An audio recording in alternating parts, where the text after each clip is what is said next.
KSU ക്യാമ്പിലെ സംഘർഷത്തിൽ 4 പേർക്ക് സസ്പെൻഷൻ. KSU സംസ്ഥാന ജനറൽ സെക്രട്ടറി അനന്തകൃഷ്ണനെ ഉൾപ്പെടെയാണ് സസ്പെൻഡ് ചെയ്തത്. മാധ്യമങ്ങൾക്ക് വാർത്ത ചോർത്തി നൽകിയെന്ന് വിമർശനം. അതേസമയം നടപടി സുധാകരൻ അനുകൂലികൾക്കെതിരെ മാത്രമാണെന്ന് ആക്ഷേപമുണ്ട്. നൃപൻ ചേരുന്നു. നൃപൻ, എന്തൊക്കെ നടപടികളാണ് എടുത്തിരിക്കുന്നത്? എത്ര പേർക്കെതിരെയാണ് നടപടി? ഷമ്മി, NSUവിൻ്റെ ദേശീയ കമ്മിറ്റിയാണ് ഇപ്പോൾ നടപടി ഇറക്കി ഉത്തരവായി പുറത്തിറക്കിയിട്ടുള്ളത്. അത് അനാവശ്യമായ ശല്യം ക്യാമ്പിലുണ്ടാക്കി സമൂഹത്തിൽ KSU എന്ന സംഘടനയ്ക്ക് നാണക്കേടുണ്ടാക്കുന്ന തരത്തിൽ പെരുമാറി എന്നീ കാരണങ്ങൾ ചൂണ്ടിക്കാട്ടി ആ സംഘടനയിൽ നിന്ന് താൽക്കാലികമായി സസ്പെൻഡ് ചെയ്യുന്നു എന്നതാണ് NSU ദേശീയ കമ്മിറ്റിയുടെ ഉത്തരവിൽ പറയുന്നത്. ഒപ്പം തന്നെ KSUവിൻ്റെ സംസ്ഥാന ആഭ്യന്തര സമിതി ഈ വിഷയങ്ങളെ സംബന്ധിച്ച് പഠിച്ച് റിപ്പോർട്ട് നൽകാനും നിർദ്ദേശം നൽകിയിട്ടുണ്ട്. ഇപ്പോൾ സംഘടന നടപടിയെടുത്തിട്ടുള്ളത് KSUവിൻ്റെ സംസ്ഥാന ജനറൽ സെക്രട്ടറി ആയിട്ടുള്ള അനന്തകൃഷ്ണൻ, എറണാകുളം ജില്ലാ സെക്രട്ടറി ആയിട്ടുള്ള ഏഞ്ചലോ ജോർജ്, തിരുവനന്തപുരം ജില്ലാ വൈസ് പ്രസിഡന്റ് അല്ലമീൻ അഷ്റഫ്, തിരുവനന്തപുരത്ത് തന്നെയുള്ള ജില്ലാ സെക്രട്ടറി ജെറിൻ ആര്യനാട് എന്നീ 4 പേർക്കെതിരെയാണ് സസ്പെൻഷൻ നടപടി വന്നിട്ടുള്ളത്. ഏറ്റവും പ്രധാനപ്പെട്ട കാര്യം, സംസ്ഥാന ജനറൽ സെക്രട്ടറി ആയിട്ടുള്ള അനന്തകൃഷ്ണൻ സുധാകരനുമായി അടുത്ത ബന്ധം പുലർത്തുന്ന നേതാവ് കൂടിയാണ്. അദ്ദേഹത്തിനെതിരെ സസ്പെൻഷൻ എടുക്കാനുള്ള കാരണമായി പറയുന്നത് ഈ ശല്യമുണ്ടാക്കുകയോ ഈ അക്രമത്തിന് നേതൃത്വവും ചെയ്തതോ ആയിട്ടുള്ള കുറ്റമല്ല, മറിച്ച് ഈ വാർത്തകൾ പുറത്ത് മാധ്യമത്തിന് നൽകി ഈ പ്രധാനപ്പെട്ട ചില മാധ്യമങ്ങൾക്ക് ഇതിൻ്റെ ദൃശ്യങ്ങൾ പകർത്തി നൽകിയത് ഈ അനന്തകൃഷ്ണനാണ് എന്നതാണ് ഇതിൻ്റെ ആരോപണമായി പറയുന്നത്.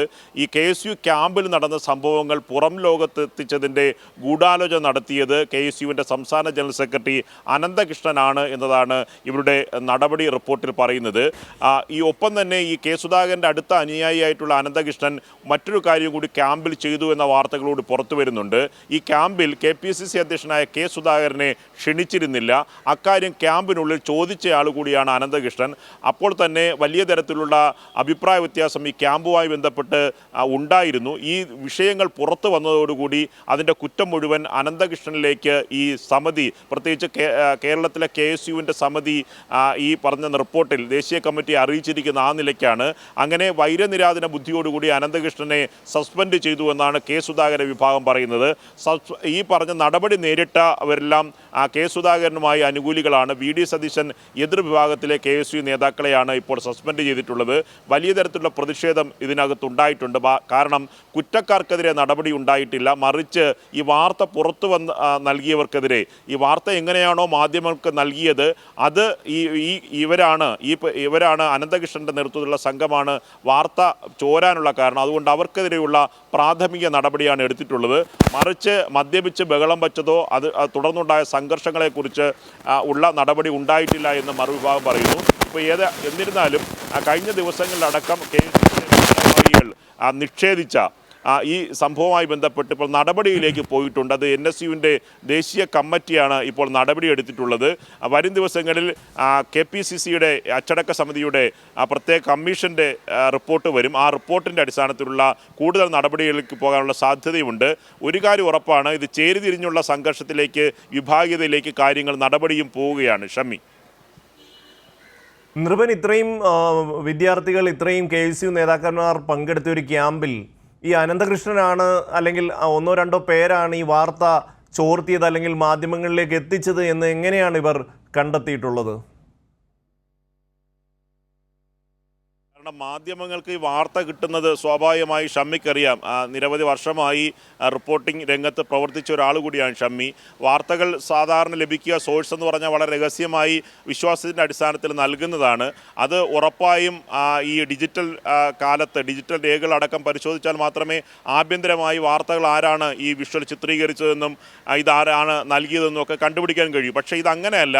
ഇപ്പോൾ അനന്തകൃഷ്ണനെതിരെയുള്ള നടപടിയിൽ പറയുന്നത് ഈ വാർത്ത ചോർത്തി നൽകിയെന്നാണ്. കാരണം അതിന് കാരണമായി സുധാകര വിഭാഗം നേതാക്കൾ പറയുന്നത് ഈ ക്യാമ്പുമായി ബന്ധപ്പെട്ട നടത്തിപ്പിൽ അനന്തകൃഷ്ണൻ ചില വിയോജിപ്പുകൾ രേഖപ്പെടുത്തിയിരുന്നു. അത് പ്രധാനപ്പെട്ട കാര്യം, KPCC അധ്യക്ഷൻ സുധാകരനെ ക്ഷണിക്കാത്തതിൽ അദ്ദേഹം ക്യാമ്പിൽ ചോദ്യം ചെയ്തിരുന്നു. സംസ്ഥാന ജനറൽ സെക്രട്ടറിയാണ് അനന്തകൃഷ്ണൻ.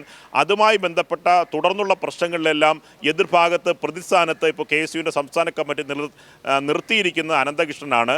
ഈ വാർത്ത ചോർത്തി നൽകി എന്നതിന് മറ്റ് തെളിവുകളൊന്നും അവരുടെ കൈവശമില്ല. ഈ നേരത്തെ ഈ സുധാകരനെ പങ്കെടുപ്പിക്കാത്തതിൽ കോടതിയിൽ ചോദ്യം ചെയ്തതും എതിരഭിപ്രായം പറഞ്ഞതുമാണ് അനന്തകൃഷ്ണനെതിരെ നടപടിക്ക് കാരണമായി പറയുന്നത്. ഡിജിറ്റൽ രേഖകൾ സാധാരണ മൊബൈൽ വഴിയോ വാട്സപ്പ് വഴിയോ ഒക്കെ തന്നെ ഈ വിഷ്വലുകൾ അയച്ചാൽ അത് പരിശോധിക്കേണ്ടി വരും. അത്തരത്തിലുള്ള പരിശോധനയൊന്നും ആഭ്യന്തരമായി KSU NSU കമ്മിറ്റിയോ KSU കമ്മിറ്റി നടത്തിയിട്ടില്ല. മറ്റൊരു കാര്യം, ഈ സംഘടനത്തിന് ശേഷം അവിടുത്തെ പാർട്ടി ലീഡർഷിപ്പ് പ്രാദേശിക നേതാക്കൾ വന്ന് ഈ രാജീവ് ഗാന്ധി ഇൻസ്റ്റിറ്റ്യൂട്ടിൻ്റെ ഹാൾ അടച്ചിട്ട ശേഷം ഈ സംഘർഷത്തിൽ മൊബൈൽ കയ്യിലെടുത്ത് എല്ലാവരുടെയും മൊബൈലുകൾ പരിശോധിച്ച് പലരും ഈ ചിത്രങ്ങളും വിഷ്വലുകളും പകർത്തിയിരുന്നു. അവയെല്ലാം ഡിലീറ്റ് ചെയ്തിരുന്നു.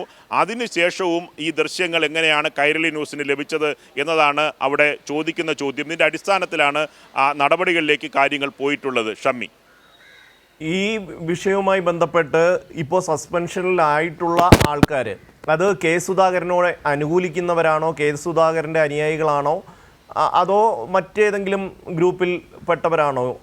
അങ്ങനെ ഒരു വ്യക്തതയുണ്ടോ ഇക്കാര്യത്തിൽ? ഈ സംഭവത്തിൽ ഇപ്പോൾ നടപടി നേരിട്ടിട്ടുള്ളവരൊക്കെ തന്നെ VD സതീശൻ അനുകൂലികളല്ല. കാരണം എതിർ വിഭാഗത്തെ നേതാക്കൾക്ക് നേരെയാണ് ഇപ്പോൾ പ്രാഥമികമായിട്ട് നടപടി എടുത്തിട്ടുള്ളത്.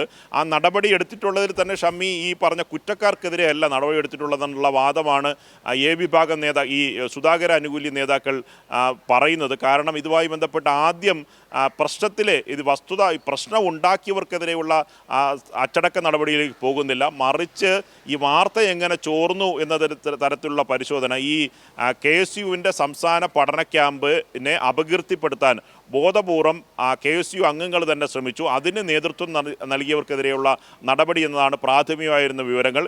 ഇനി കൂടുതൽ വിശദാംശങ്ങൾ നമുക്ക് അകത്തു നിന്ന് ലഭിക്കേണ്ടതുണ്ട്. ഷമ്മി,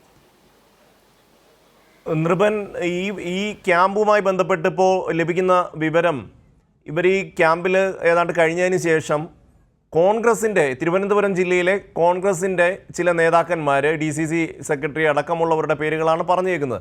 അവരാണ് ഈ മദ്യം ഈ കുട്ടികൾക്ക് എത്തിച്ചു കൊടുക്കുകയും അവരെ മദ്യപിക്കാനുള്ള സാഹചര്യം ഒരുക്കുകയും ചെയ്തത്.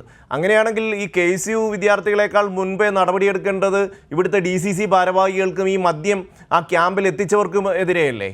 അക്കാര്യത്തിൽ എന്തെങ്കിലും അന്വേഷണം ഇവർ നടത്തുന്നുണ്ടോ? തിരുവനന്തപുരം ജില്ലയിലെ മുതിർന്ന കോൺഗ്രസ് നേതാക്കളും ഒപ്പം തന്നെ KPCCയുടെ പ്രധാനപ്പെട്ട ചുമതലക്കാരും ഒക്കെ തന്നെ ഷമ്മി ചോദിക്കുന്ന അതേ ചോദ്യം ആ പാർട്ടിക്കുള്ളിൽ ചോദിക്കുന്നുണ്ട്. കാരണം KPCC അധ്യക്ഷൻ ഈ ക്യാമ്പിനെ കുറിച്ച് ഒരു വിവരവും അദ്ദേഹത്തിന് ലഭിച്ചിട്ടില്ല. അദ്ദേഹത്തെ ഈ ക്യാമ്പിൻ്റെ സംഘാടകത്വവുമായി ബന്ധപ്പെട്ട ഒരു നേതാക്കളും അറിയിച്ചിട്ടില്ല, അദ്ദേഹത്തെ ക്ഷണിച്ചിട്ടില്ല. ഒപ്പം തന്നെ തിരുവനന്തപുരം DCC ഇപ്പോൾ നിലവിലുള്ള പ്രതിപക്ഷ നേതാവ് VD സതീശൻ്റെ അടുത്ത അനുകൂലിയാണ്. തിരുവനന്തപുരം DCC പ്രസിഡന്റ് പാലോട് രവിയും DCCയിലെ ചില നേതാക്കളും VD സതീശനും KSU സംസ്ഥാന ഭാരവാഹികളും ചേർന്നാണ് ഈ പരിപാടി സംഘടിപ്പിച്ചത്. അതുകൊണ്ട് KPCC നേതൃത്വത്തിന് ബന്ധമില്ല എന്ന നിലപാടാണ് അവർ ഉന്നയിക്കുന്നത്.